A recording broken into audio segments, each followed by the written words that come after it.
Can you talk about perspectives? That's perspectives with a capital P for our listeners who can't see our show notes. Talk about perspectives. What is it, and why are we talking about it, Guy?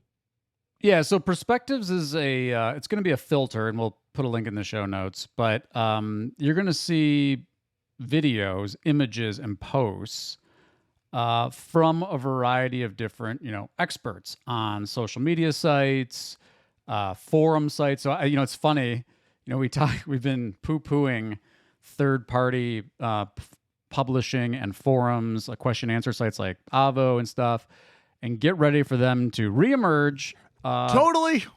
Because that's where these perspective results are, the perspective filter is going to populate. And so, we've talked in the past about Google's concerned about how people are going to TikTok to look for local restaurants and whatnot, or to get some kind of influencer's perspective that they follow. Well, Google doesn't want to be out of that game. And so in my view, this is kind of their response to that, is to be like, all right, let's bring all of these expertise perspectives into the search results with this perspectives filter. And so, and again, if you're talking about how do you get Google to know that you're an expert on something, it's going to be answering questions on Q&A sites. It's going in forums. It's going to be publishing on social. And so I think we're going to start to see that. I know we're going to start to see that in the results as well. And so, not it won't be surprising to see the, Attorney Tom TikToks and the, Law by Mike TikTok videos, because they do have such a following. They are engaged with so widely, commented on and shared. I think that you're going to start to see that. And so I think it behooves you to start being like, hey, look, I've got to demonstrate my expertise across platforms.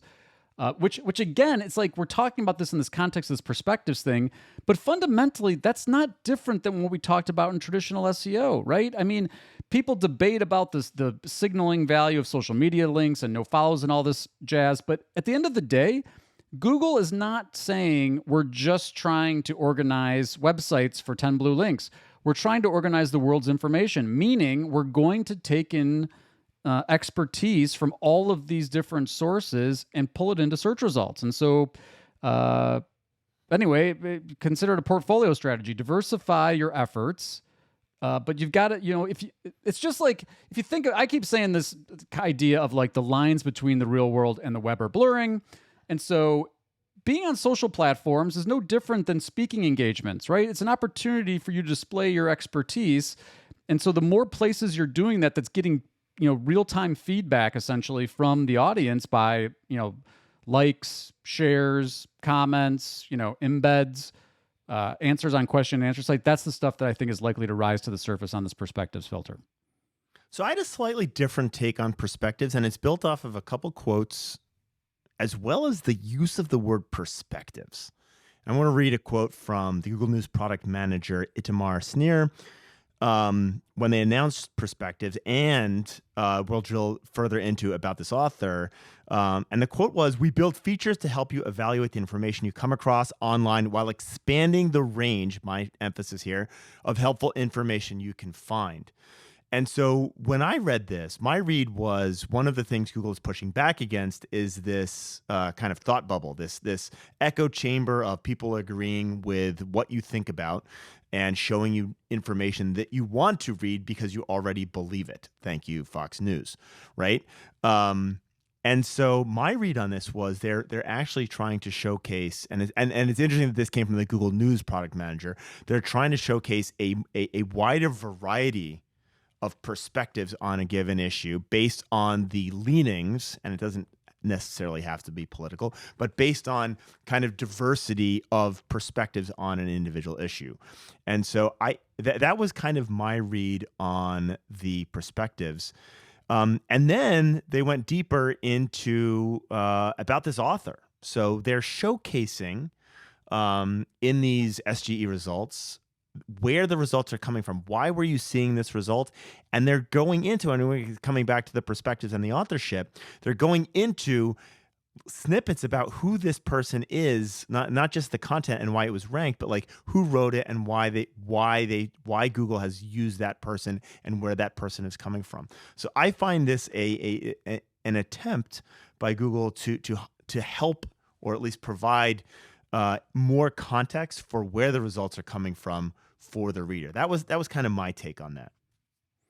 So I think you're projecting way too much personally. I don't think Google's going to be surface it. If you're a conservative, if you've got conservative signals in your search history, they're going to start showing you more progressive content. I don't think that's going on at all. I think this is traditional popularity signals.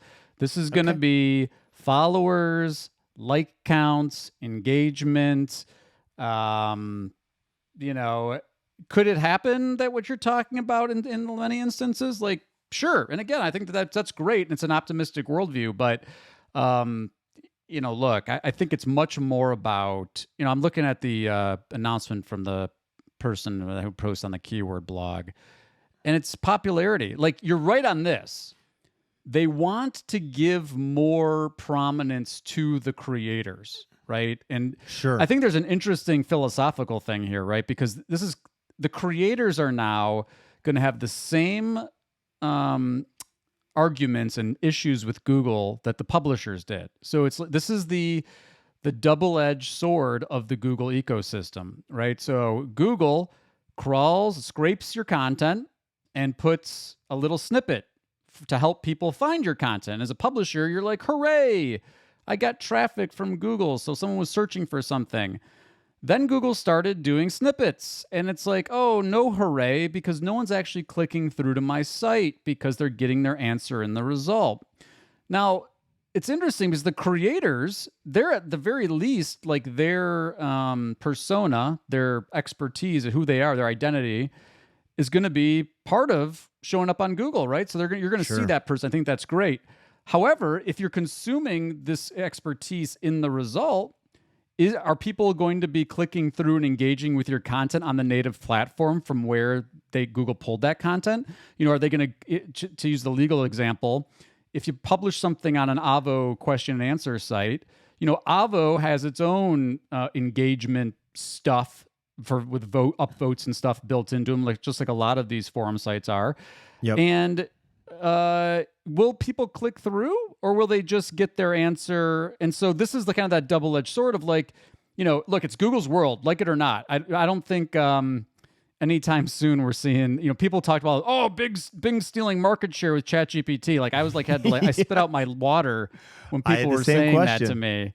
Yeah. And I'm like, come on. And by the way, I also love the thing I loved about how Google does this very subtly. Everybody's talking about how like, oh, Google's behind the game on AI. No, they're not. They've been doing this longer than all these companies have. They just haven't released it at the same velocity. And they botched some of their PR stuff. But don't worry about Google. They're just fine. But I do think this perspective thing is going to be interesting in terms of like, will creators think this is a boon? Because, people are actually looking for a perspective, adding the filter and clicking through and subscribing and following that creator? Yeah. Or are they just consuming it right in the results? And then, you get some visibility for your brand, but people aren't really engaging with it there. That's kind of TBD. Money makes it makes a world go round. Money makes a world go round. Yeah, money make a world go round.